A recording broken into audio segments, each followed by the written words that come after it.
Hello बच्चों, आप सभी लोगों का स्वागत है आपका अपना चैनल एवर बेस्ट एडमिशन। तो चलिए आज से हम लोग शुरू करते हैं कक्षा 10वीं का मैथ। पहला चैप्टर है आपका जिसका नाम है वास्तविक संख्या यानी रियल नंबर्स।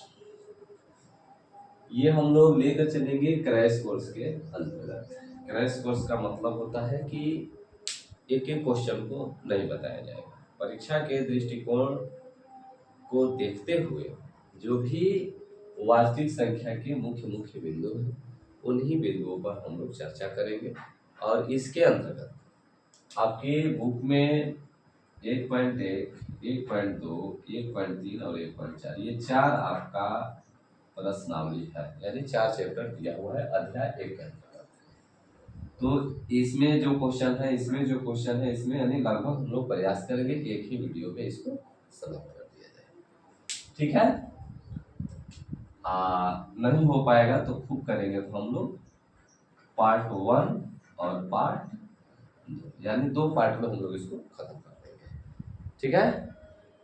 क्योंकि मैं यहाँ अकेला आपको प्रत्येक विषय लेकर आऊंगा समय मिलने के बाद, तो इसीलिए क्रैश कोर्स के अंतर्गत मैं आपको पढ़ाऊंगा ताकि लगभग मैथ, फिजिक्स, केमिस्ट्री, संस्कृत, इतिहास, नागरिक ये सभी सब्जेक्ट दिसंबर आते आते पूरा हो जाए, ठीक है।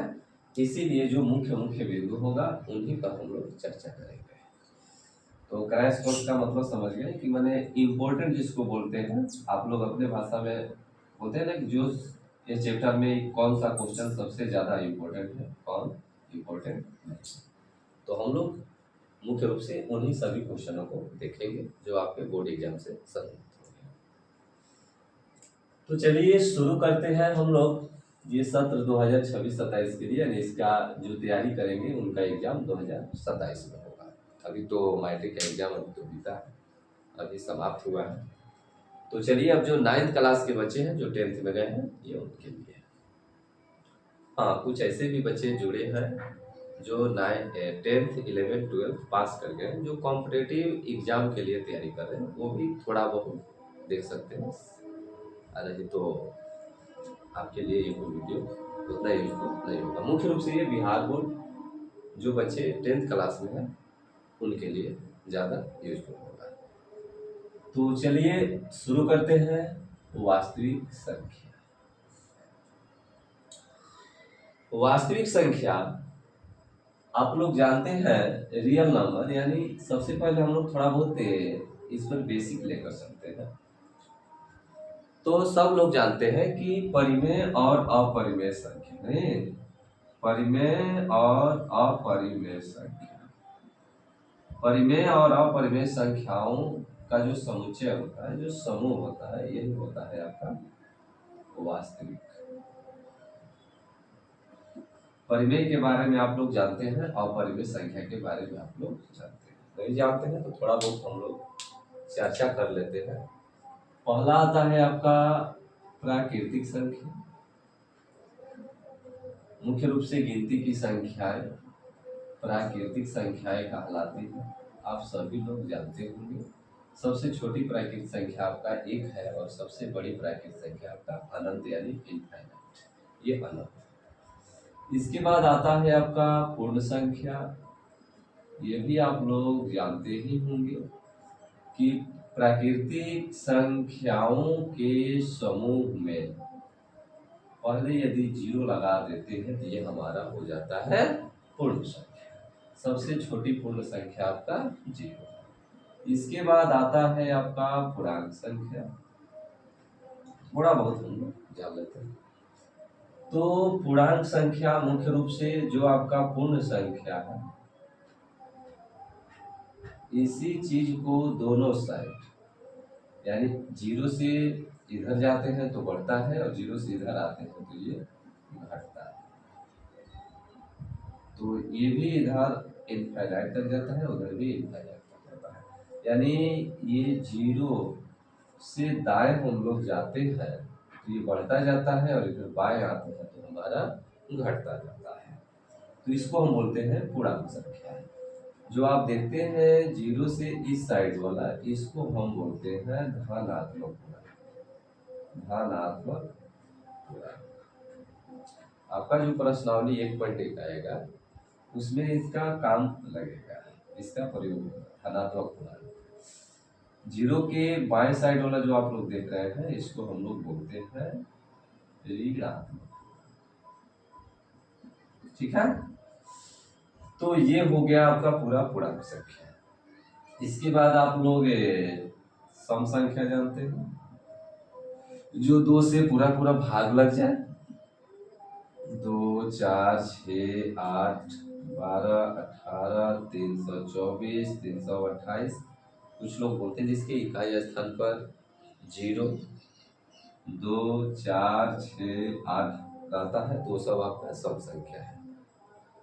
नहीं तो हम लोग बोलते हैं जो 2 से पूरा पूरा कट जाए। विषम संख्या आप लोग जानते हैं, विषम संख्या आप लोग जानते हैं क्या, जिसमें 2 से पूरा पूरा भाग न लगे। यानी 1, 3, इसके पहले वाला 1, 4 का पहला वाला 3, 6 के पहला वाला 5, 8 का पहला वाला 7, 12 का पहला वाला 11। ये भी आपका जाता है एक फाइल रहता है विषम संख्या। सम संख्या विषम संख्या। इसके बाद आता है एक अभाज्य संख्या।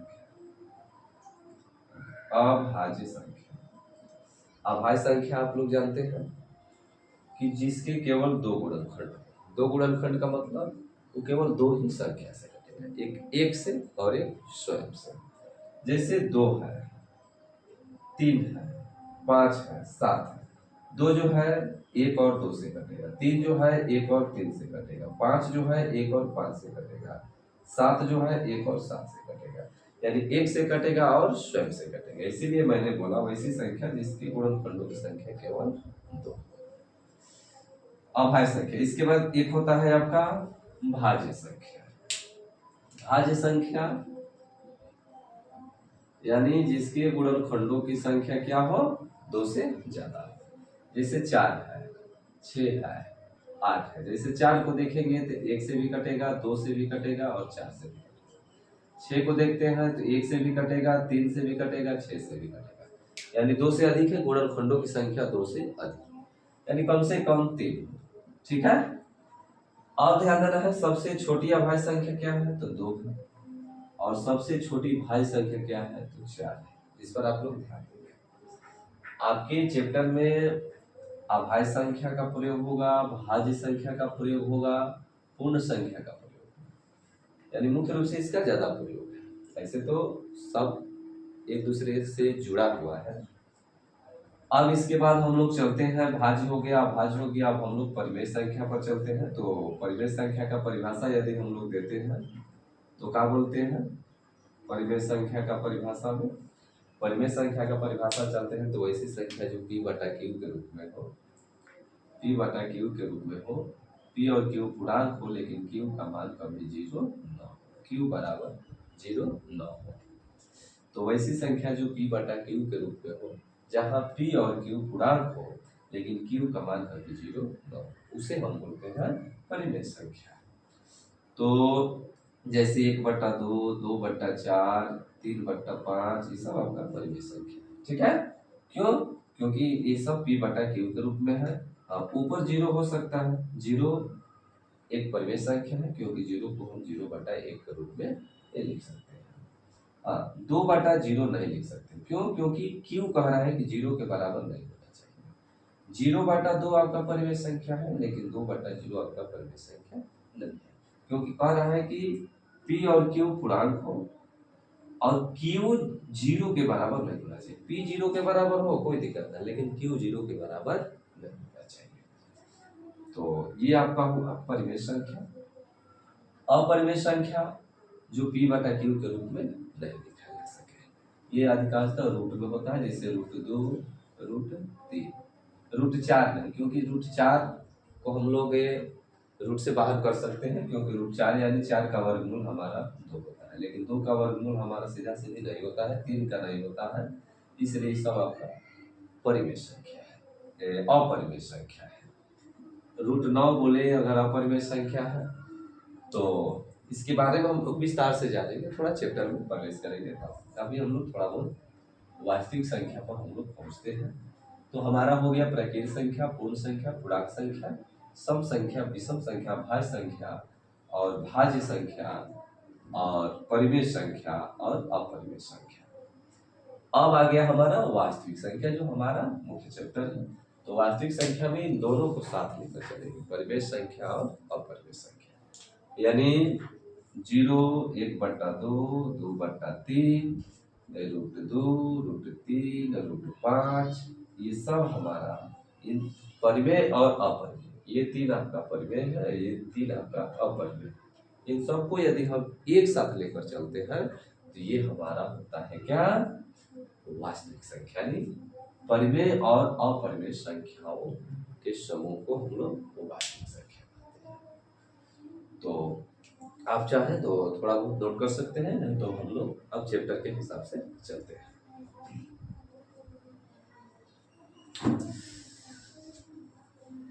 जिंदगी से जंग जीत लेंगे हम,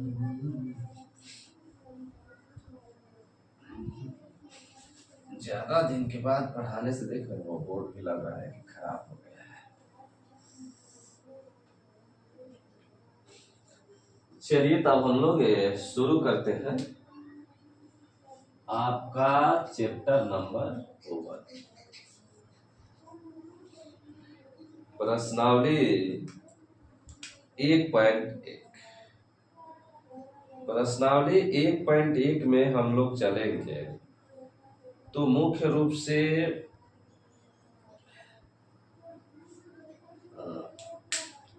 दो परिभाषा आपके दिमाग में फिट होना चाहिए। कौन कौन सा? चलिए इधर देखिए भाई, अभी तो हम लोग शुरू कर रहे हैं, थोड़ा मस्ती अभी कम करते हैं, शुरुआत है, थोड़ा पढ़ लेते हैं, इसके बाद हम लोग मस्ती, ठीक है ना। आप लोग तो जानते ही हैं हमारे बारे में। देखिए मुख्य रूप से दो चीज है, एक है यूक्लिड, यूक्लिड विभाजन प्रमेय।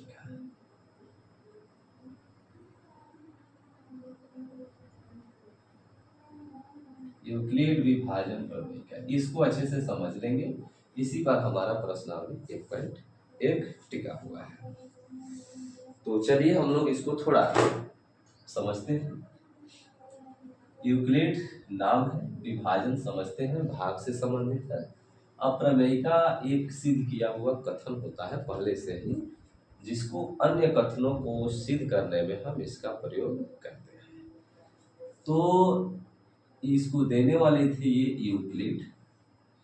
यूक्लिड विभाजन प्रमेय का कहीं कहीं एल्गोरिथम भी आपको देखने को मिलेगा। एल्गोरिथम, तो एल्गोरिथम का भी परिभाषा दिया हुआ है कि सुपरिभाषित चरणों की एक श्रृंखला होती है। एल्गोरिथम सुपरिभाषित चरणों की एक श्रृंखला होती है जो विशेष प्रकार की समस्याओं को हल करने में हम इसका प्रयोग करते हैं। और प्रमेय का भी हम वही बताया कि एक सिद्ध किया हुआ कथन होता है जिसको अन्य कथनों को सिद्ध करने में हम लोग प्रयोग करते हैं। तो लगभग दोनों एक जैसा है। ये भी सुप्रभाषित चरणों की एक श्रृंखला है जो एक विशेष प्रकार की समस्याओं को हल करने में प्रयोग करता है। प्रमेयिका का भी परिभाषा यही है कि एक सिद्ध किया हुआ कथन है जिसे अन्य कथनों को सिद्ध करने में हम इसका प्रयोग करते हैं। तो कहीं कहीं मिलेगा यूक्लिड विभाजन प्रमेयिका, कहीं मिलेगा यूक्लिड विभाजन एल्गोरिथम। इसे आपको घबराने की बात नहीं है, एकदम छोटा चीज है, एकदम भाग करने की एक विधि है। जैसे मान लेते हैं कि 45 को भागा करते हैं हम 49 का भागा हम 45 से करते हैं, तो 45 एकम 45, 9 में से 5 गया 4 और ये आपका कट गया, ठीक है। अब ये आगे ना आ जाएगा। अब मसा निकालते हैं तो फिर हम क्या करते हैं, यहाँ 4 को घेरते हैं, इसके ऊपर 45 है तो यहाँ लिखते हैं, तो 4 एकम 4 कट गया, ऊपर से उतरा 5, फिर 4 एकम 4 1 अब ना जाएगा तब इस एक को घेरते हैं, इसके ऊपर 4 है तो 4 निकालते हैं, 4 बार में यानी लास्ट प्रोसेस हमारा यहाँ तक पहुंचा जहां शेषफल हमारा 0 आ गया, हमारा एचसीएफ समाप्त, यानी मसा हमारा यहाँ आ गया 1। कहने का मतलब हमारा ये था कि एक भागा हुआ, ये तो पूरा मसा हो गया, हम लोग निकालिए जो हम लोग को पढ़ना है।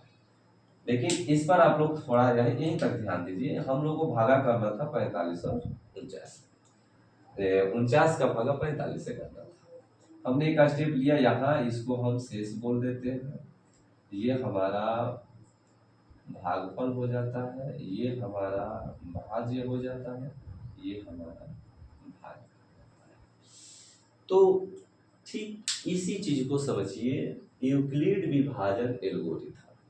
यूक्लिड विभाजन एल्गोरिथम एक भाग की पद्धति है जिससे हम लोग भाग जांचते हैं। जैसे नहीं जांचते हैं, भाज्य बराबर क्या होता है, तो भाजक गुणे भागफल जोड़ शेषफल, यही है आपका यूक्लिड विभाजन।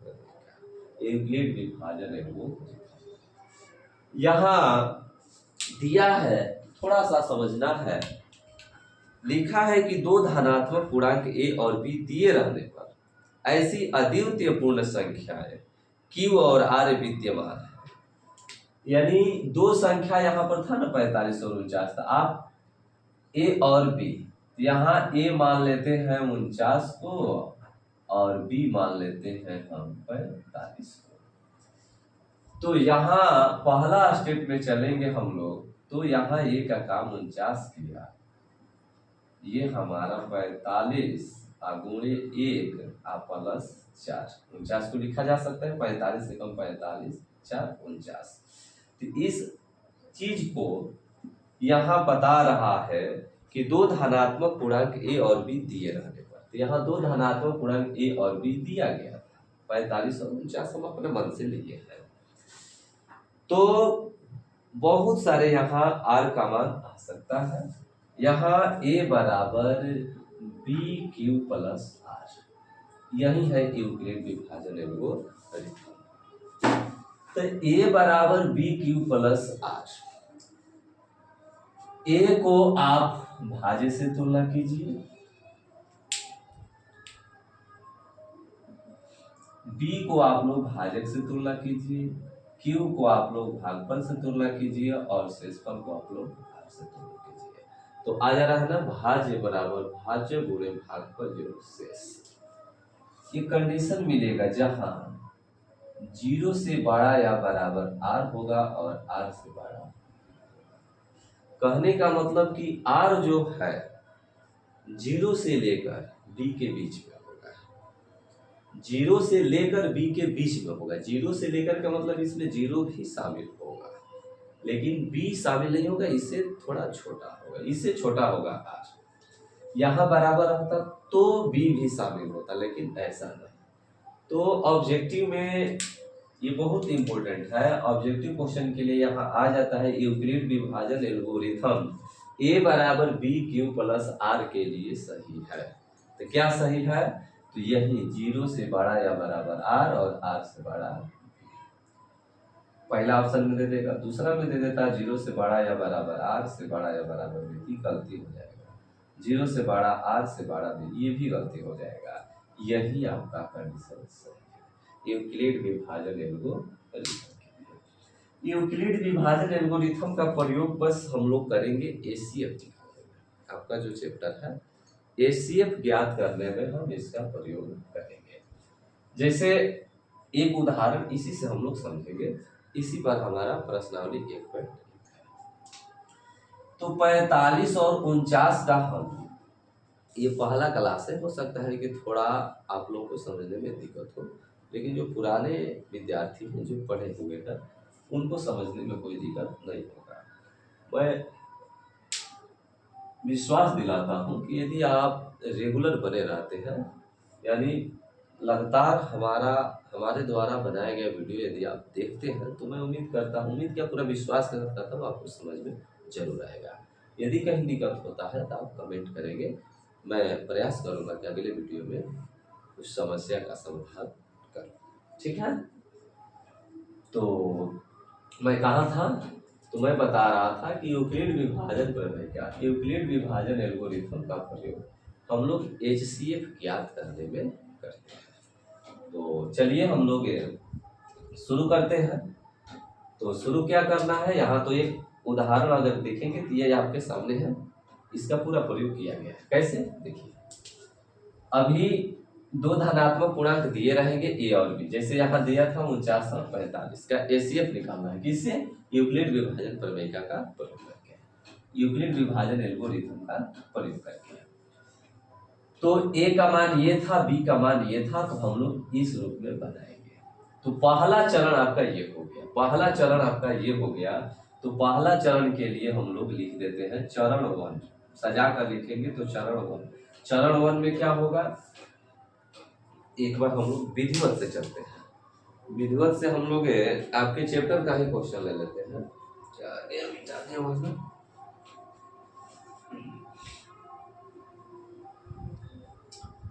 कोई दिक्कत नहीं होगा, थोड़ा सा समझेंगे, बस ध्यान में रखेंगे। यूक्लिड विभाजन एल्गोरिथम का प्रयोग करना है। पहला क्वेश्चन आपका है,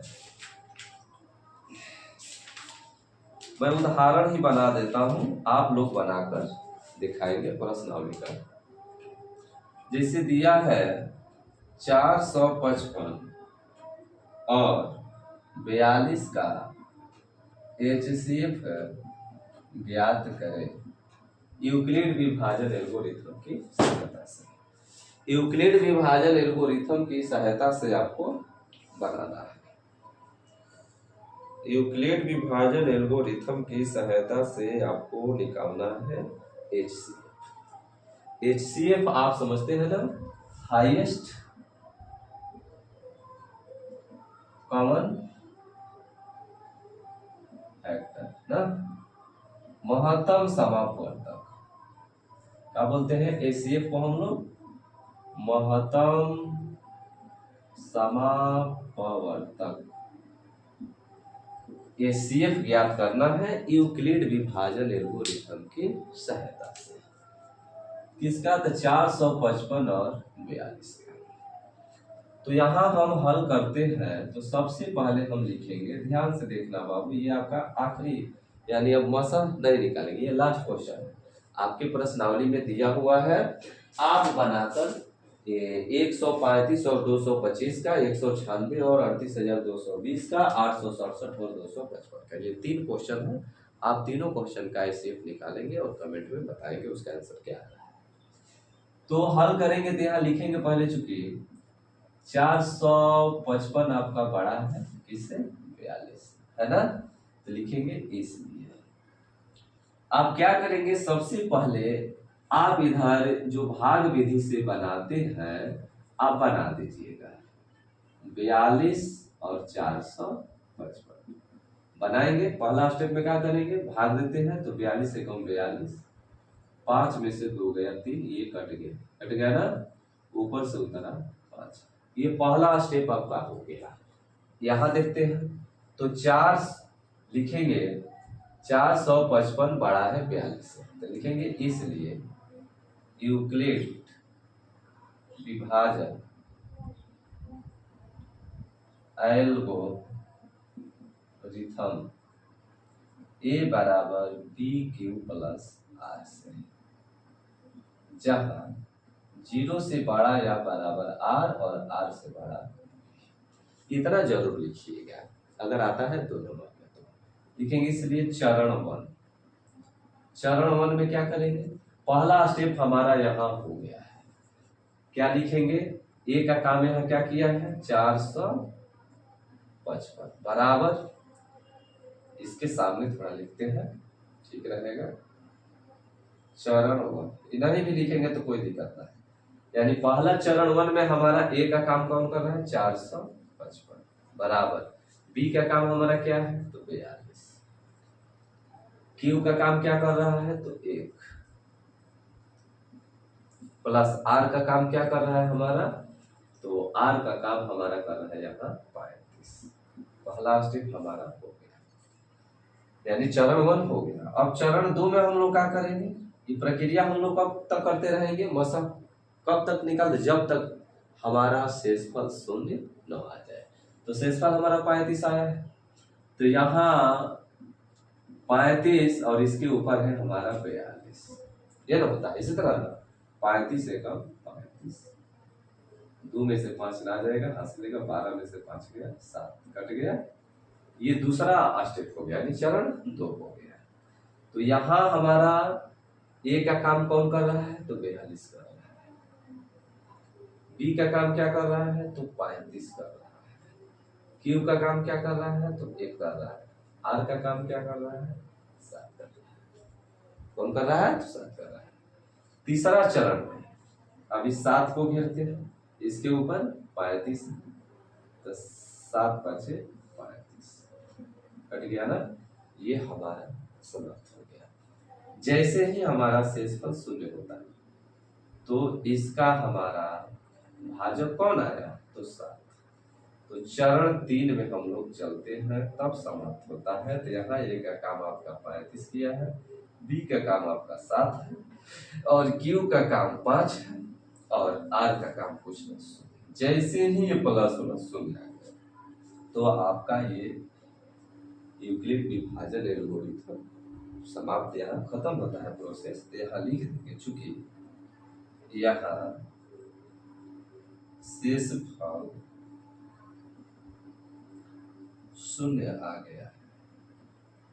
देखिएगा, अब हम उधर चालू कर दिए हैं, मोबाइल से बना रहे हैं, अब दिखाई ना दे रहा है, तो थोड़ा मैनेज कीजिएगा। यहाँ शेषफल शून्य आ गया है, अतः अंतिम भाजक हमारा 7 है। अंतिम भाजक हमारा क्या है, 7 है। लिख सकते हैं, यहाँ शेषफल शून्य आ गया है, इसलिए किसका 455 और 42 का HCF क्या आ गया, तो लास्ट में 7 से कट गया, 7। ये आपका यही है आपका यूक्लिड विभाजन एल्गोरिथम। क्या है, भागे ना है जी, भागे कर देती है। भाज्य बराबर भाज्य गुणे भागफल जोड़ शेष, यानी भागा जांचने का एक सूत्र है। सूत्र ना है, पहले हम लोग क्या करते थे, पढ़ते थे, जब कोई भागा बनाने के लिए देता था कि भागा बनाओ, तो हम लोग ऐसे भागा बना लेते थे, लास्ट में ऐसे ही देख लेते थे कि भाई देख लेते हैं 42 1 में गुणा करके हमें जोड़ने पर 455 आ जा रहा है ना, आ जा रहा है, तो हम लोग संतुष्ट हो जाते थे कि हमारा बनाया हुआ भागा सही है, यानी हमारे द्वारा बनाया गया भागा सही है कि गलत है। इस टेक्निक से हम लोग जांच लेते थे। भाज्य बराबर भाज्य गुणे भागफल जोड़ शेष, वही चीज तो यहाँ लागू हुआ है, यानी 455 और 42 का HCF ज्ञात करना है यूक्लिड विभाजन एल्गोरिथम से। तो बस ऐसे बना लीजिए और बनाकर ऐसे सजा दीजिए। आप बगल में बना भी सकते हैं, यहाँ सजा भी सकते हैं, कोई गलती नहीं। यदि आप चाहते हैं कि डायरेक्ट, तो डायरेक्ट तो होगा नहीं, कहीं ना कहीं बगल में आपको इस तरह का प्रोसेस करना ही होगा। प्रोसेस करना होगा तभी तो आगे बढ़ेंगे जी। तो जितना आप इधर उधर करेंगे, साइड में बना दीजिए, बनाकर ऐसे सजा दीजिए, ये हो गया। तो यही तो है, यही परिभाषा तो हम पढ़ रहे थे कि 2 धनात्मक पूर्णांक ए और बी प्राप्त। तो ए और बी यहाँ प्राप्त था 455 और 42, ये ए हो गया था, ये बी हो गया था। शुरू में ए नहीं जी, ए का काम ही किया है, बी का काम ही किया है, क्या है दूसरा स्टेप में जो बचा है, फिर यहाँ ए का काम ही करेगा, बी का काम ही करेगा। इस स्थिति में ए ई है, बी ई है कि नहीं है। अब भागा करने के बाद जो भागफल आएगा, शेषफल आएगा, वो क्यू और आर होता जाएगा, असंख्य होता जाएगा। तो यही कह रहा है कि 2 धनात्मक पूर्णांक ए और बी दिए रहने पर ऐसी अद्वितीय पूर्ण संख्याएं क्यू और आर विद्यमान है।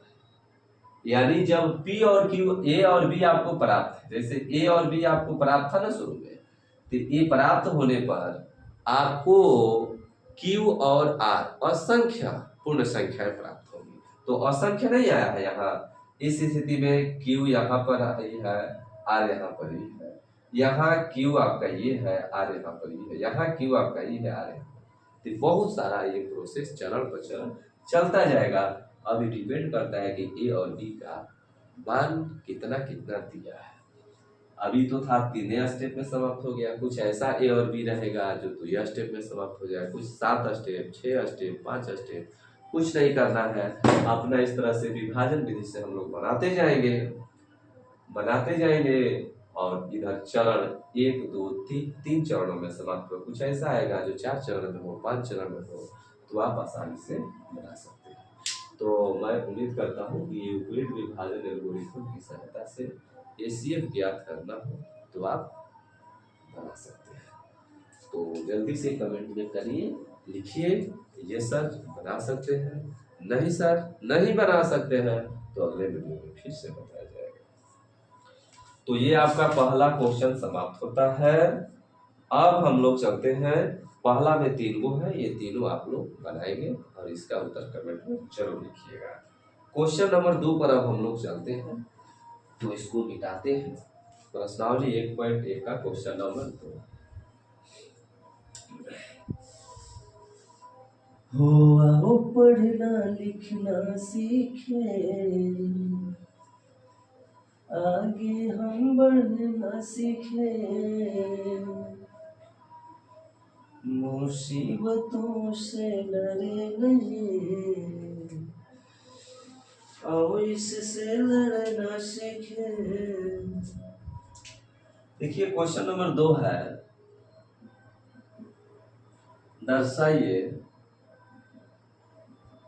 दर्शाइए कि कोई भी धनात्मक विषम पूर्णांक 6q+1 या 6q+3 या 6q+5 के रूप का होता है, जहां q कोई पूर्णांक।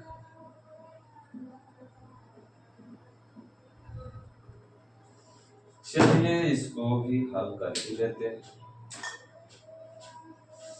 दिखाई दे रहा है ना, थोड़ा देख लेते हैं।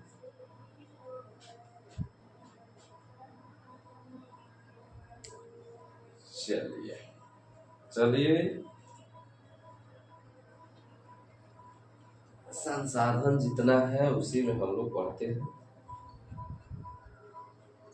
हल करते हैं इसको। दर्शाइए कोई भी धनात्मक विषम पूर्णांक इतने के रूप में होता है। सब आपका यूक्लिड विभाजन एल्गोरिथम की सहायता से ही दर्शाया जाएगा। आपके एग्जाम में यदि प्रश्न आता है तो लिखेगा यूक्लिड विभाजन एल्गोरिथम का प्रयोग करके दर्शाइए कि कोई भी धनात्मक विषम पूर्णांक 6q+1, 6q+3 या 6q+5 के रूप का होता है, जहाँ q कोई पूर्णांक है। तो यहाँ लिख लेते हैं कोई भी धनात्मक विषम पूर्णांक। तो माना ए कोई धनात्मक विषम पूर्णांक, ये कोई धनात्मक विषम पूर्णांक है तथा b बराबर, अब b का मान आपको लिखना होगा। इसमें देखिएगा b का मान आपको निकल जाएगा। पहले ही हम बताए हैं कि a बराबर bq+r। इस रूप में अगर आपको कहीं दिखाई दे तो समझिएगा कि तो a है, ये आपका b है, ये आपका q है, ये आपका r है।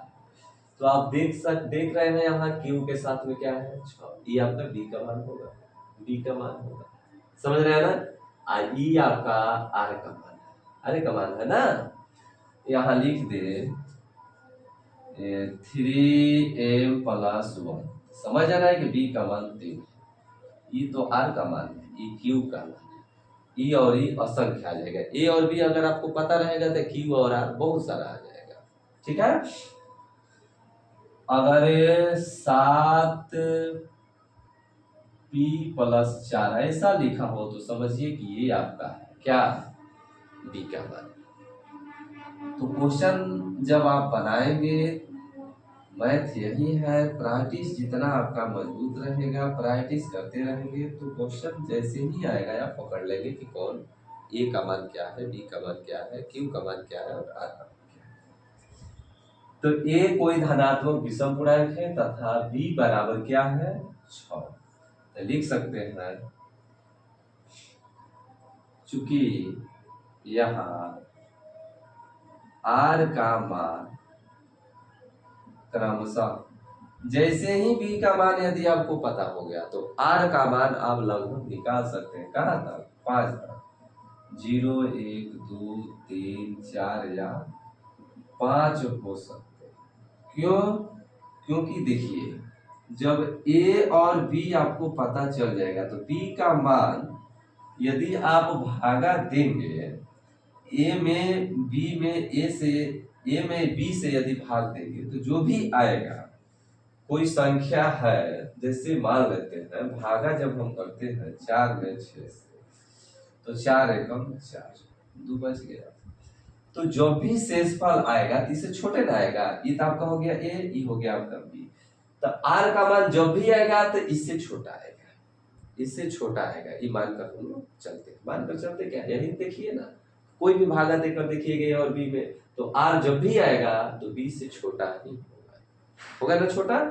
तो यही चीज यहाँ हम बता रहे हैं कि यहाँ आर का मान 0 1 2 3 4 या 5 हो सकता है। क्यों? क्योंकि बी यहाँ 6 है, तो जब भी शेषफल आएगा तो इससे छोटा ही होगा।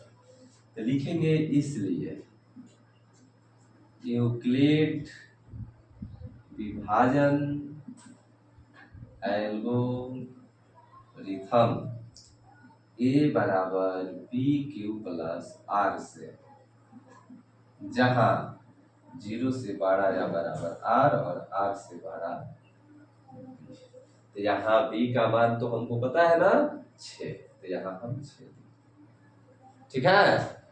तब लिखेंगे चूंकि यदि अब लिखेंगे यदि r बराबर 0 हो तो बारी बारी से बैठा दीजिए, r बराबर 0 हो तो इसलिए a बराबर, तो a बराबर b का मान हमारा 6 हो गया, r का मान था 0, तो जोड़ेंगे तो क्या होगा 6 की। अब बताइए ये आपका सम संख्या है कि विषम संख्या है? तो यहाँ जो सम पूर्णांक यदि r बराबर 1 हो तो इसलिए ये बराबर, अब आर की जगह को बैठाते जाना है, बी का मान आपका 6 हो गया, क्यू हो गया, ए हो गया। अब बताइए जो आप सम संख्या में विषम संख्या एक जोड़ दिए थे तो विषम संख्या हो गया ना जी, जो विषम पूर्णांक। इसी तरह आप बताइए यदि r बराबर 2 हो तो इसलिए ये बराबर, समझ रहे हैं ना, बस 6 क्यू प्लस 2।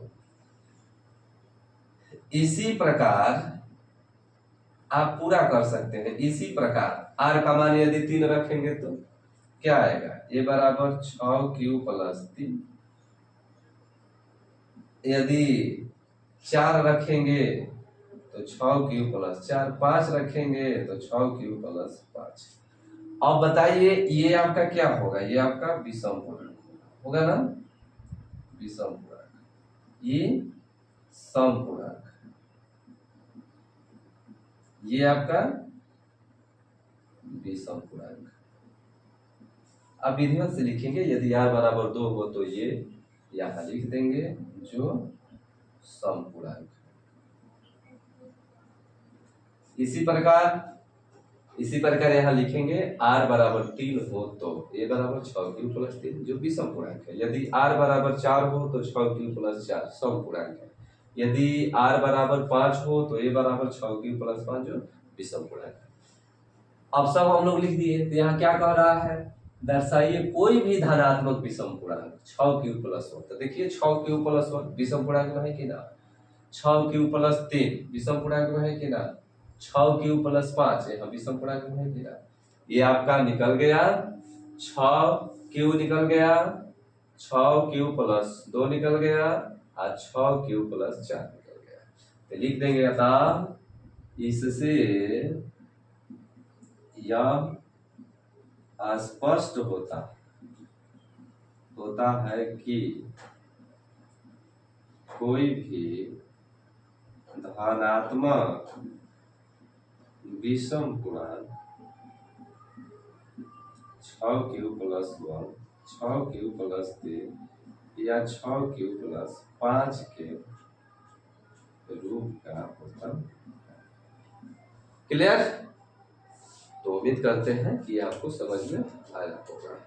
तो जल्दी से अगर नोट करना है तो नोट कीजिए, नहीं तो हम लोग अब क्या करें इसमें।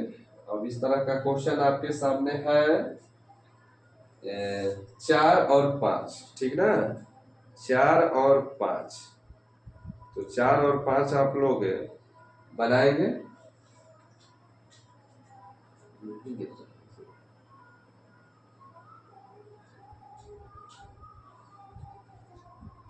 छोड़ो कल की बात पुरानी, नए दौर में लिखेंगे मिलकर नई कहानी। बहुत दिनों के बाद आप लोग क्लास चल रहा है जी, इसलिए थोड़ा समस्या हो रहा है। तो समझ में आ गया? इसको मिटाते हैं। डस्टर तो है, ये देखते हैं काम कर रहा है। ये ठीक।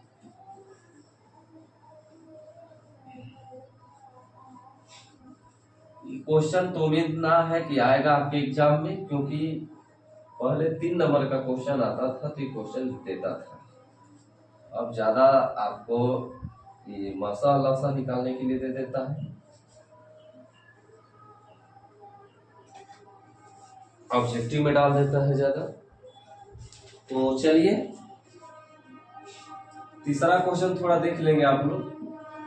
कह रहा है कि किसी परेड में 616 सदस्यों वाली एक आर्मी की टुकड़ी है। 616 सदस्यों वाली आर्मी की टुकड़ी है, ठीक है। 32 सदस्यों वाले एक आर्मी बैंड के पीछे मार्च कर रहे हैं। 32 सदस्य। बताना है कि दोनों समूहों को समान संख्या वाले स्तंभों में मार्च करना है, यानी घुमाना। समान संख्या में 32 और 16 है, कुछ नहीं करना है। 616 और 32 का HCF ज्ञात कर देना है। HCF ज्ञात कर देना है, आपका आंसर आ जाएगा। ठीक है, आप लोग बताएंगे, बनाएंगे और कमेंट करेंगे।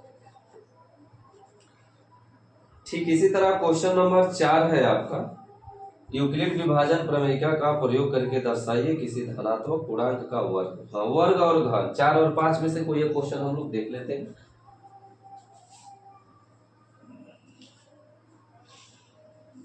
बन जाएगा ना? हो एकदम बन जाएगा। इसलिए बना तो जरूर बताइएगा 616 और 32 का कितना करना आपको ज्यादा काम है।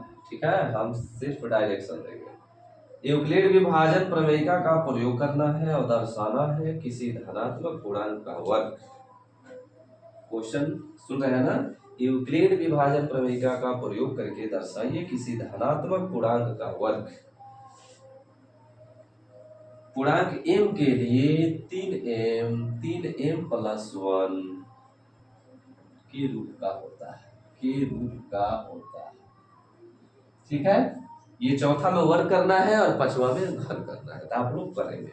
इसको हम बता रहे हैं धनात्मक पूर्णांक का वर्ग।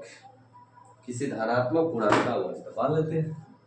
माना ए कोई धनात्मक पूर्णांक है तथा b बराबर, तो b का मान निकल जाएगा ना, m के साथ में 3 है, यही हमारा 3 है। तो जब b का मान 3 आ गया तो शेषफल हमारा 3 से छोटा होगा जो होगा, लिख देंगे। अतः यहाँ शेषफल क्रमशः 0, 1 या 2 हो सकते हैं, ठीक है। देंगे इसलिए यूक्लिड विभाजन प्रमेयिका A बराबर BQ + R से, जहां 0 से बड़ा या बराबर r होगा और r से बड़ा b होगा। b का मान आपका पता चल गया है 3, चल गया है ना। तो लिखेंगे यदि r बराबर 0 हो तो इसलिए a बराबर, तो b का मान आपका 3 है और q के जगह पर मानना पड़ेगा, तो यहाँ q है और प्लस r का मान 0। तो बताइए जोड़ेंगे तो क्या होगा, 3q होगा। तो किसी धनात्मक पूर्णांक का वर्ग पूछ रहा है, बताइए किसी धनात्मक पूर्णांक का वर्ग 3m प्लस 1 के रूप में, तो वर्ग करेंगे यहाँ दोनों तरफ वर्ग करने पर, तो वर्ग कीजिए तो a का वर्ग कर दिए, इधर 3q का वर्ग कीजिए, क्या आएगा 3q का वर्ग करेंगे तो तितरी का 9q स्क्वायर। तो लाना है 3m के रूप में, तो क्या लिख सकते हैं 9q को 3 इंटू 3q स्क्वायर लिख सकते हैं जी, तितरी का 9q स्क्वायर। अब आप इसको m मान लीजिए, m तो लिख देंगे, इसलिए a स्क्वायर बराबर 3m यहाँ दिखाना पड़ेगा, जहां m बराबर 3q स्क्वायर माने है ये दशमलव ना इंटू का, ठीक है।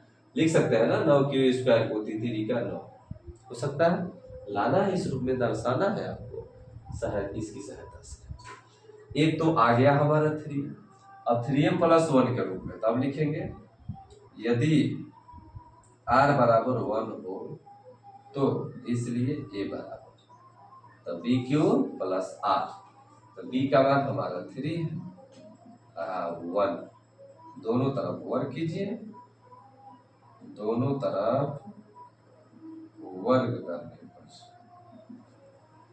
ध्यान से देखिएगा, कहीं मिस्टेक होता है, आपको लगता है कि ना सर गलत होता है, तो तुरंत कमेंट कीजिए ताकि अगले वीडियो में सुधारा जा सके, क्योंकि मैं भी आप ही लोगों की तरह एक इंसान, रोबोट नहीं, ठीक है।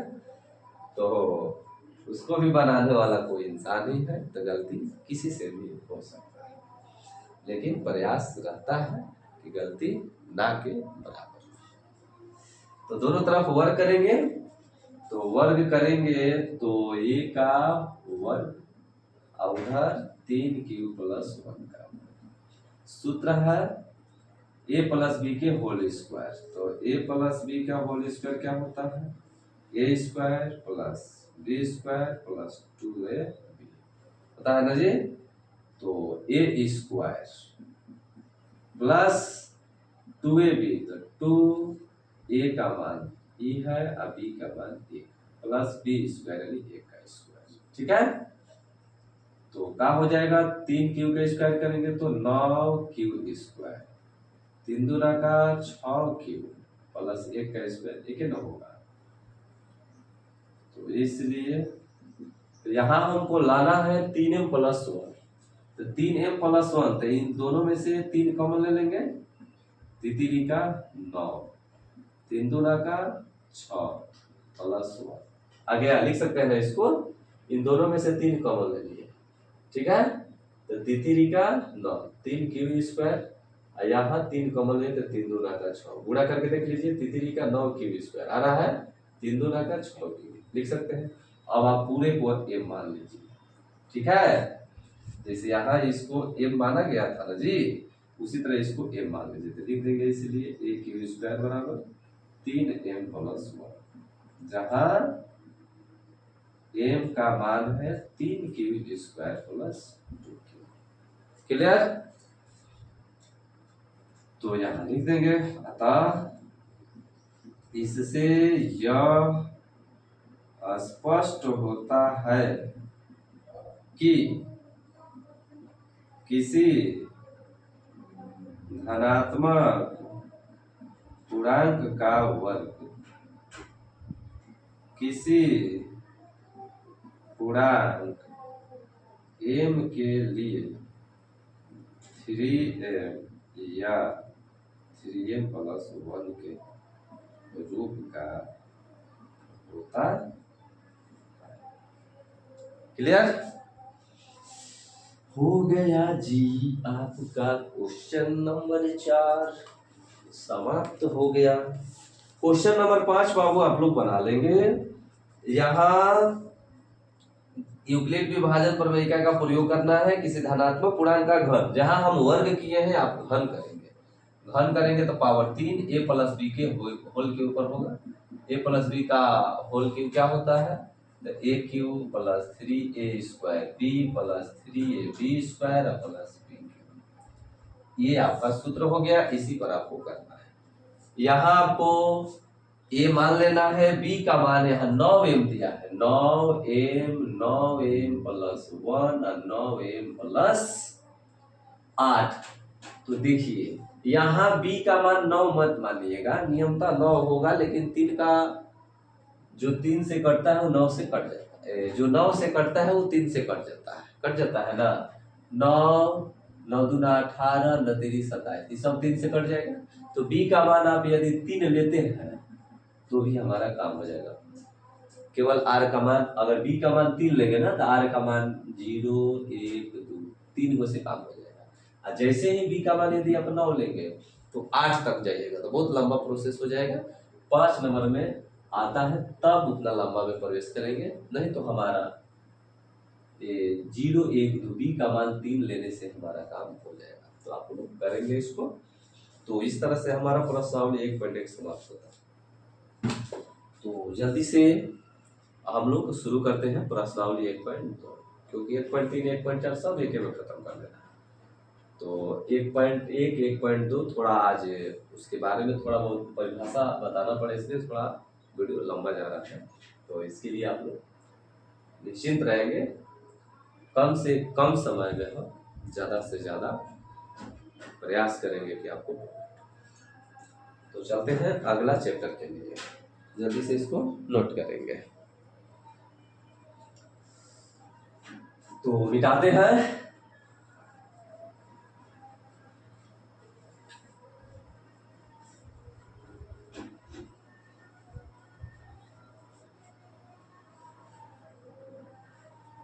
जब तक फोड़ेंगे नहीं तब तक छोड़ेंगे नहीं। चलो जी, हम लोग प्रश्नावली 1.2 में प्रवेश कर रहे हैं।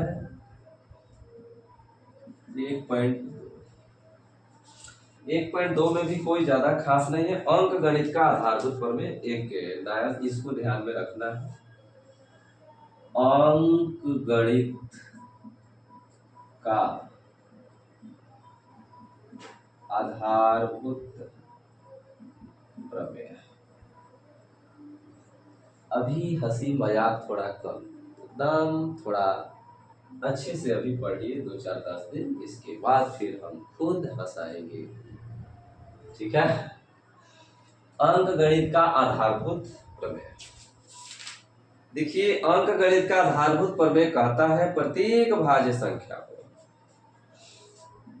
प्रत्येक भाज्य संख्या को अभाज्य संख्याओं के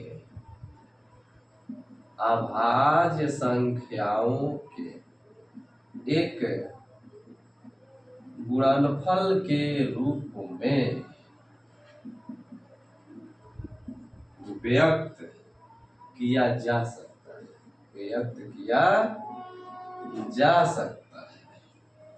यह गुणनखंड अभाज्य गुणनखंडों के आने वाले क्रम के बिना अद्वितीय होगा, ठीक है ना जी। तो जानना था जानना है, बस इतना जानिए। अंक गणित का आधारभूत प्रमेय यही कहता है कि कोई भी भाज्य संख्या लीजिए, जिसमें सबसे छोटी भाज्य संख्या 4 है, इसका अभाज्य संख्याओं के गुणनफल के रूप में हम व्यक्त कर सकते हैं। इसका अभाज्य गुणनखंड निकालिएगा तो 2 और 2 होगा, ये दोनों अभाज्य संख्या। 6 आपका अभाज्य संख्या है, इसका 6 आपका भाज्य संख्या है, 4 आपका भाज्य संख्या है, तो इसका अभाज्य गुणनखंड आएगा 2 गुणे 2। 6 आपका भाज्य संख्या है तो 2 गुणे 3, समझ रहे हैं ना जी। 8 आपका भाज्य संख्या है, इसका भाज्य गुणनखंड निकालेंगे तो 2 गुणे 2 गुणे 2 हो सकता है ना। यही बता रहा है अंक गणित के आधारभूत में कि कोई भी भाज्य संख्या आप लीजिएगा तो आप अभाज्य संख्याओं के गुणनफल के रूप में आप उसे व्यक्त कर सकते हैं। ये भाज्य संख्या है, इसका गुणनफल निकाले तो दोनों अभाज्य आ गया। यही है अभाज्य संख्याओं के गुणनफल के रूप में व्यक्त कर सकते हैं। 6 है, इसका अभाज्य ना था, 6 का अभाज्य गुणनफल निकालिए तो आप इसी तरह से ना निकालते हैं जी, द्वितीय 6 3 1 3 नवों अभाज्य गुणनखंड, यानी किसी भी भाज्य संख्या का गुणनखंड निकालिएगा तो सब अभाज्य संख्या आएगा। यही है अंक गणित का आधारभूत प्रमेय। ठीक है, तो इसमें आप लोगों को एकदम 6वां 7वां क्लास का यानी कक्षा 6 7 का जो चीजें हैं उसी को हम लोग को इसमें पढ़ना है। लसा मसा तो निकालना है, लसा मसा। तो ज्यादा समय नहीं लेंगे, जल्दी जल्दी से हम लोग शुरू करते हैं, नहीं तो फिर क्रैश कोर्स का नाम बदनाम हो जाएगा। तो अभाज्य गुणनखंड तो आप लोग तो बाबू निकाल ही सकते हैं। 2 से 2 7 14, आज 0 उतर गया, फिर 2 से द्वितीय 6 यानी 35 गुना का 70, फिर 5 से 5 7 35, फिर 7 7। बताइए तो 140 आपका अभाज्य संख्या था। इसका जितना गुणनखंड निकाले हैं 2 गुणे 2 गुणे 5 गुणे 7 आया कि ना अभाज्य गुणनखंड। अभाज्य गुणनखंड के रूप में व्यक्त किया जा सकता है। आप इसको लिख सकते हैं 2 के पावर 2 गुणे 5 के पावर 1 गुणे 7 के पावर, ये आपका अभाज्य गुणनखंड। इसी तरह आप लोग बता सकते हैं। चलिए क्वेश्चन नंबर 2 पर चलते हैं। क्वेश्चन नंबर 2 आपके काम का चीज है, ये ऑब्जेक्टिव भी पूछता है। ये वाला भी चीज ध्यान में रखेंगे, जो बताया था ना 0 से बड़ा या बराबर r से बड़ा। इस जैसे मान लेते हैं कि 0 से बड़ा या बराबर r से बड़ा, यहाँ 6, तो यहाँ शेषफल r का मान क्या क्या होगा, यानी यहाँ 12 का बराबर है, बराबर का मतलब इसमें 0 शामिल है, 0 1 2 3 4 5, लेकिन 6 शामिल नहीं है। यानी यदि 0 से बड़ा या बराबर r से बड़ा या बराबर 8 करते हैं, मान अगर लिखेंगे r का मान, तो r का मान 0 1 2 3 4 5 6 7, समझ रहे हो। जैसे ये हटेगा तो यहाँ से 8 हटेगा, जैसे यो हट जाएगा तो इधर से 0 भी हट जाएगा। तो ये कभी कभी पूछ देता है, इसको ध्यान में रखिए। तो कहाँ थे हम लोग जी, क्वेश्चन नंबर 2। इसका क्वेश्चन नंबर 2, पूर्णांकों के निम्नलिखित युग्मों के HCF और LCM ज्ञात करना है। युग्म दिया है, युग्म यानी जोड़ा, HCF LCM निकालना है, जांच भी करना है। क्या जांच करना है, दो संख्याओं का गुणनफल बराबर होता है HCF और LCM। बस ध्यान से समझेंगे, केवल एक क्वेश्चन, दूसरा का केवल एक क्वेश्चन बताएंगे, बाकी दो आपको करना है। LCM और ACF निकालना है, ठीक है ना। आइए अभाज्य गुणनखंड विधि का प्रयोग करके ही निकालना है, और जांच भी करना है लास्ट में कि दो संख्याओं का गुणनफल बराबर होता है HCF और LCM का। तो दूसरा का पहला दिया है 26 और 91, 26 और 91, 26 और 91, हाँ 91। चलिए, तो यानी पहले LCM और ACF दोनों निकालना है। ये तो कोई छोटा चीज, इतना तो बड़ा है ना, आप छठा सत्ता से बनाते आ रहे हैं। ACF यानी मसा, LCM यानी लसा।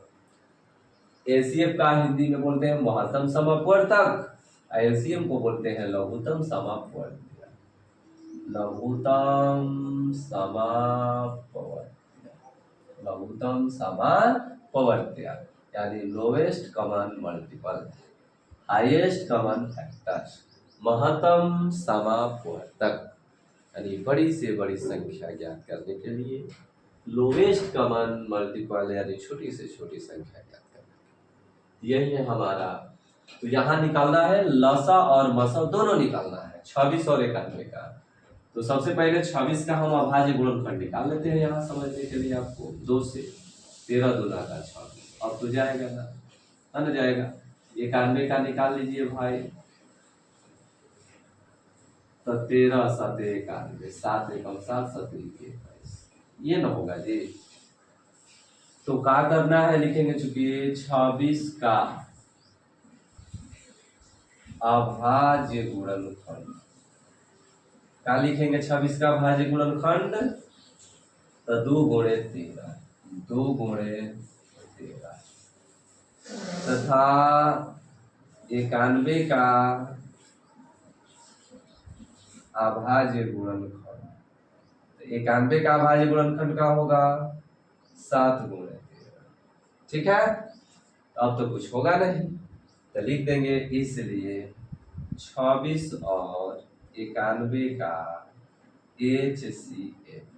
HCF यानी जो दोनों में शामिल हो। तो दोनों में शामिल क्या है, तो दोनों में शामिल है 13, यानी 13 आपका HCF हो गया। अब लिखेंगे अब 26 और 91 का LCM कैसे निकालते हैं, तो जो दोनों में शामिल है वो तो लिखाएगा, और जो शामिल ना है उसको भी लिखना है। तो 2 गुणे 7 गुणा कर दीजिए, 13 दूना का 26 और 26 साथे क्या होता है, तो 7 6 42 और 7 दूना का 14 4 18 182।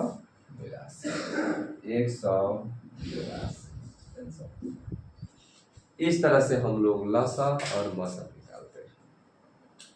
अब यहाँ आपको पता लगाना है, ये भी दिखाना है कि दो संख्याओं का गुणनफल बराबर होता है HCF और LCM के गुणनफल के। तो यहाँ लिख देंगे।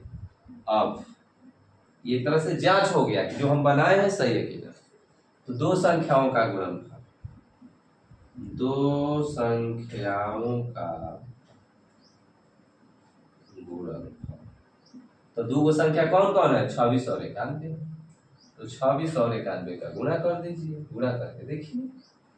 तो गुणा करते हैं यहाँ 26 और 91, 6 एकम 6 और 9 छक्का 54। ठीक है, 2 एकम 2 और 2 नवा 18, 6 4 2 6 8 5 13, यानी 2366। अगर आप चाहे एक लाइन में गुणा करना तो आप कर सकते हैं। जैसे देखिए कैसे गुणा किया जाता है जल्दी जल्दी में। 6 एकम 6 हो गया। अब इधर क्या करते हैं हम लोग, इसका गुणा इसमें करेंगे, इसका गुणा इसमें करेंगे। 6 नवा 54 और 2 एकम 2, तो 54 और 2 कितना हो गया 56, हाथ में लगा 5। अब इसमें गुणा कीजिए, 2 नवा 18, 18 5 23। ठीक है, अब लिखेंगे अब HCF गुणे LCM। HCF आपका आया है कितना, तो 13, और LCM कितना आया है, तो 182। गुणा करके देखिए, तो 182 में 13 से गुणा कीजिए, 3 दूना का 6, 3 8 24, 3 1 3 2 5, और 182 6 6 आ गया कि नहीं है, 2366। लिख सकते हैं कि नहीं लिख सकते हैं। अतः दो संख्याओं का गुणनफल बराबर है HCF गुणे LCM। क्लियर, तो ये हो गया है आपका। अगर बराबर ना होता, दो संख्या का गुणनफल कुछ ही अलग हो जाता है, LCM HCF का गुणनफल अलग हो जाता, तो समझिए कहीं ना कहीं हम मिस्टेक जरूर किए। तो ये भी आप लोग का हो गया। अब आप लोग बनाएंगे आराम से। हाँ ठीक है, 510 और 92 का, 336 और 54 का आप लोग बनाएंगे, कमेंट में जरूर लिखिए। चलिए फिर क्वेश्चन नंबर 3 में चलते हैं। ये तो दो को संख्या वाला था ना, तीसरा का तीन को संख्या दिया रहेगा, तो कैसे आप एलसीएम एचसीएफ निकालेंगे, उस पर भी हम लोग चर्चा कर लेते हैं। अब बहुत ही इंपॉर्टेंट है 26 और 91, तो 2 को में कभी कभी क्या होता है कि 3 को दे देगा, 2 को में मिलेगा, 3 को में ना मिलेगा, तब क्या करेंगे एलसीएम एचसीएफ। तो 3 को वाला थोड़ा अच्छे से समझिएगा। यहाँ चीज ध्यान में रखना कि 2 गुणे 13 आ जाता है, 2 गुणे 11 आ जाता, तब क्या करते हैं। अगर दोनों में कुछ ना मिलता है तो एक सब में है, क्योंकि यहाँ एक लिख सकते थे, कोई फर्क ना पड़ता है, ठीक है। तो ऐसे कंडीशन में हम लोग जब इनार आता है अलग डिफरेंट हो जाता है, तो उसी स्थिति में एचसीएफ हमारा ध्यान में रखेंगे। क्वेश्चन नंबर जैसे 3 देखिए,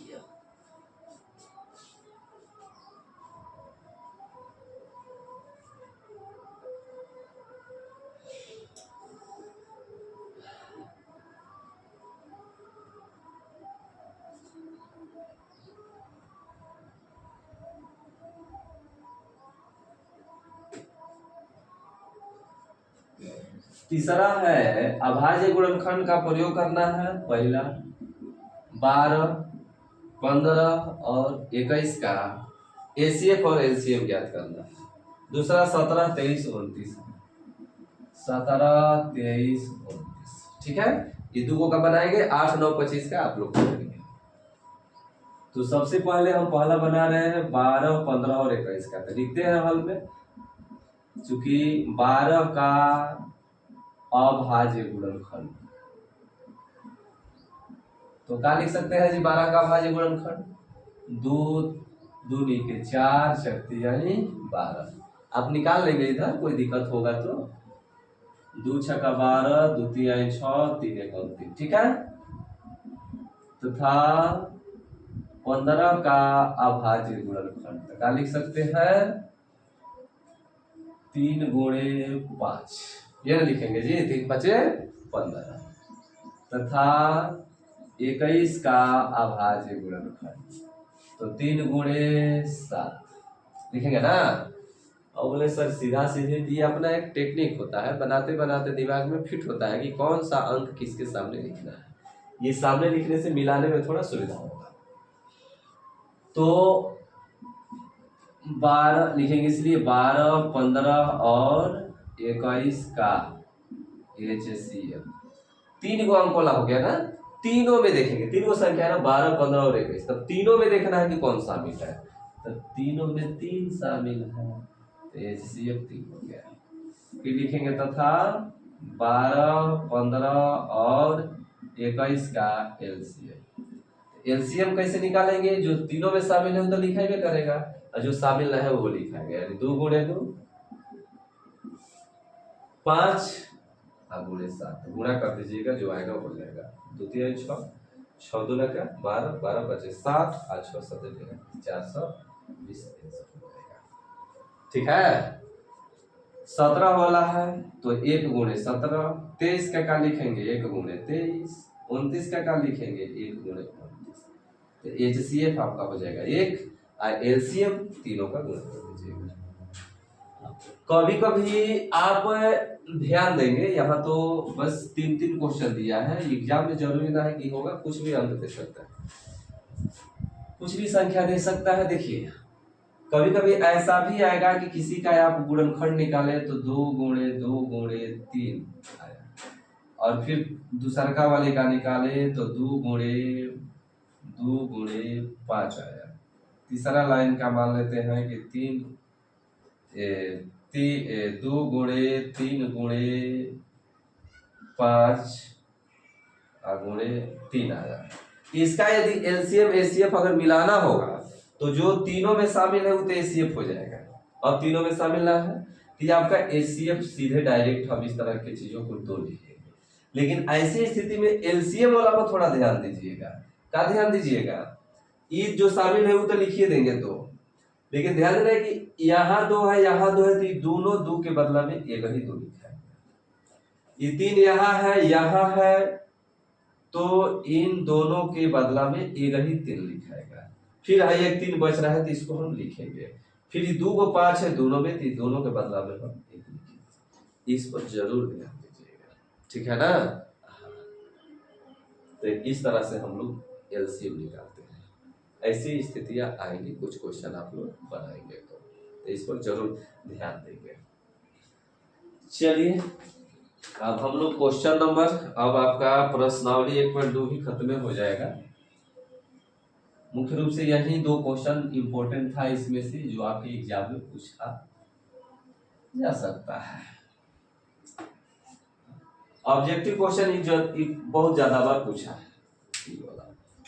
मार्कर कहाँ है जी? मार्कर तो सब जवाब दे रहा है, लग रहा है, देखते हैं। देखिए चौथा क्वेश्चन दिया है, HCF दिया है, ये आया है 306 और 657 बराबर 9। तो LCM 306 और 657 बराबर 8, ये निकालना है। तो इस पर आप लोग ध्यान ना देंगे, ठीक है? ध्यान ना देंगे मतलब ज्यादा सोचना नहीं है। यहाँ कह रहा है कि 306 और 657 का HCF 9 है, तो 306 और 657 का LCM क्या होगा? तो अभी हम पढ़े थे कि दो संख्याओं का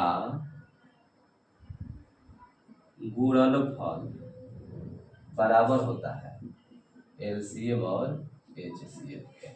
तो दो गो संख्या यहाँ का दिया है, दो गो संख्या 306 गुणे 657, इसका HCF दिया है ना 9, तो LCM HCF 9 दिया है, तो LCM आप आसानी से निकाल सकते हैं।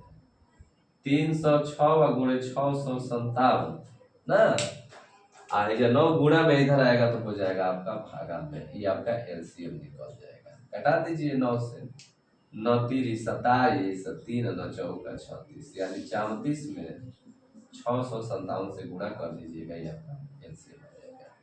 ठीक है, यानी जब भी ऐसा दिया हो, दोनों में से कोई एक दिया हो, तो बस कुछ ना करना है, दोनों संख्या का गुणा करके जितना है उतना से भाग कर देना है। अगर LCM भी दिया रहता तो वही कम होता। ठीक है, इस चीज का आप लोग ध्यान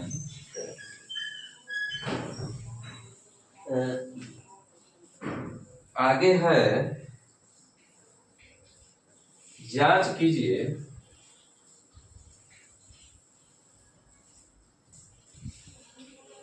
आगे है, जांच कीजिए, क्या जांच कीजिए? किसी प्राकृत संख्या n के लिए, किसी प्राकृत संख्या n के लिए, ये ज्यादा क्वेश्चन एग्जाम के दृष्टिकोण से इंपॉर्टेंट ना है, लेकिन आप थोड़ा समझ लेंगे चल जाएगा। क्वेश्चन को आप लोग पढ़िए, किताब सबके पास है।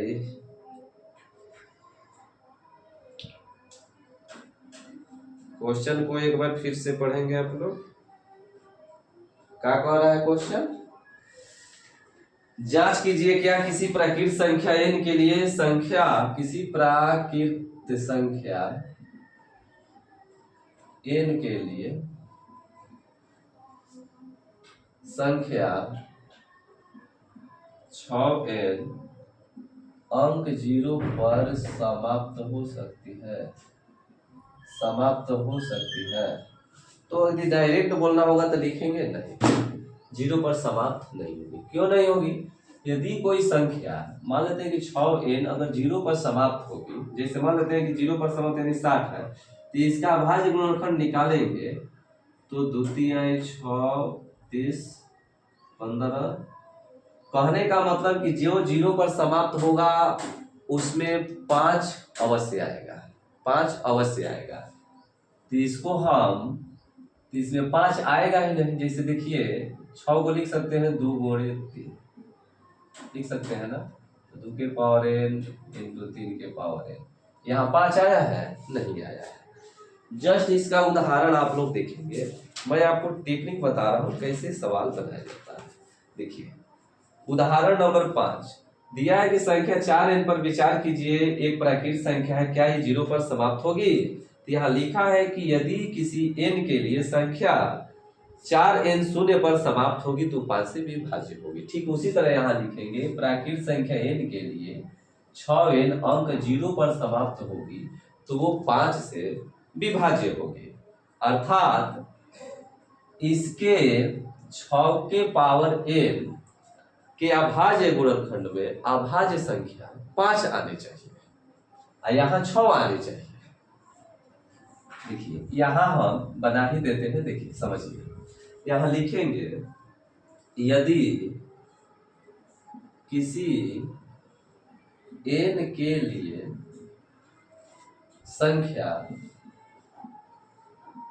6n शून्य पर समाप्त होगी, शून्य पर समाप्त होगी,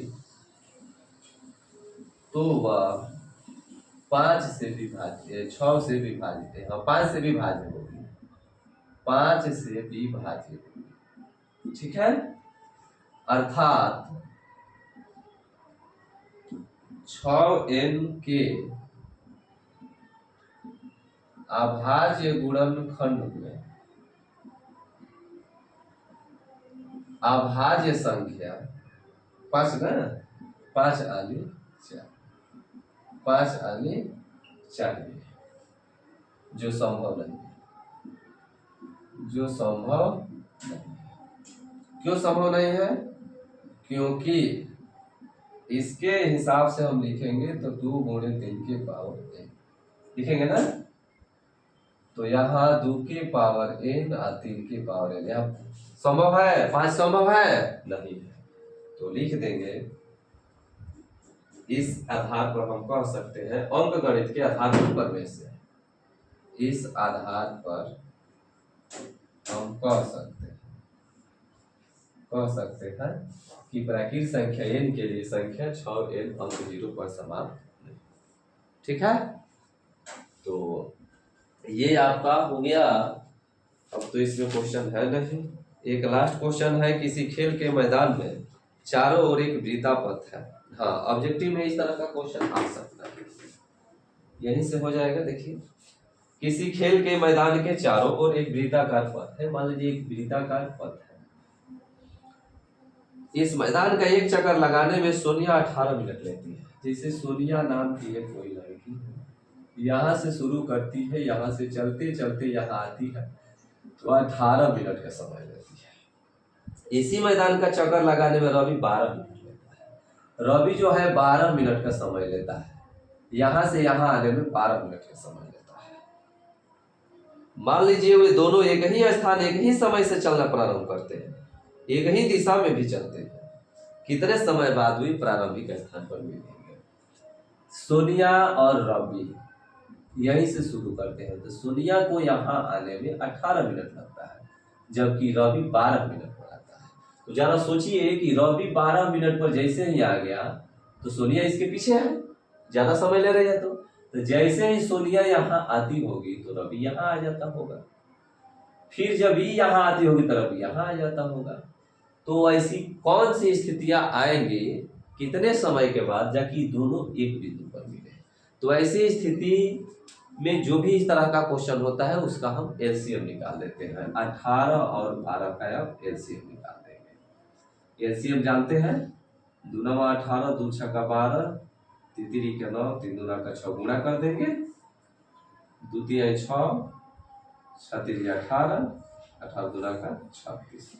36 मिनट पर ये दोनों का 36 मिनट पर ये दोनों एक ही बिंदु पर आएगा। कहने का मतलब कि 12 मिनट लेता है एक चक्कर में, तो बढ़ती आई 36, यानी 3 चक्कर लगाएगा, तो सोनिया 2 चक्कर ये लगाएगी, तो दोनों एक बिंदु पर आ जाएंगे, ना जाएंगे? 18 दूना का क्या होता है? 18 दूना का 36, यानी सोनिया को 2 चक्कर लगाने में 36 मिनट।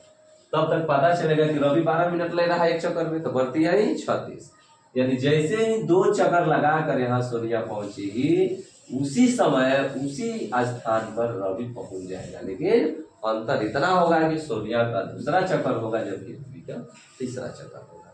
तो हमको तो पूछ रहा था कि कब दोनों एक ही बिंदु पर आएंगे, तो 36 मिनट के बाद। ठीक, इस तरह का क्वेश्चन ना होता है कि 3 घंटियां है, 1 घंटी 5 तीनों घंटे, एक 12 मिनट, एक 15 मिनट, एक 18 मिनट के अंतराल पर बजती है। तो बताइए किस समय ये तीनों घंटे एक साथ बजेगी? तो इस तरह का क्वेश्चन होता है, तो हम इसका एलसीएम निकालते हैं। तो हम उम्मीद करते हैं कि यहाँ प्रश्नावली आपका 1.1 और 1.2 समाप्त हो जाता है। आज 1.3 और 1.4 बच रहा है, यानी अगला पार्ट में ये आपका पहला पार्ट है वास्तविक संख्या का, दूसरा पार्ट में वास्तविक संख्या आपका समाप्त हो जाएगा। आपको आज का ये सब सेशन कैसा लगा आप लोग कमेंट में जरूर बताएंगे, ताकि उसके आधार पर अगला पार्ट लाया जा सके। ठीक है, तो मिलते हैं अब हम वास्तविक संख्या का पार्ट 2 लेकर, यानी वास्तविक संख्या समाप्त होगा अगले वीडियो में। ठीक है, धन्यवाद।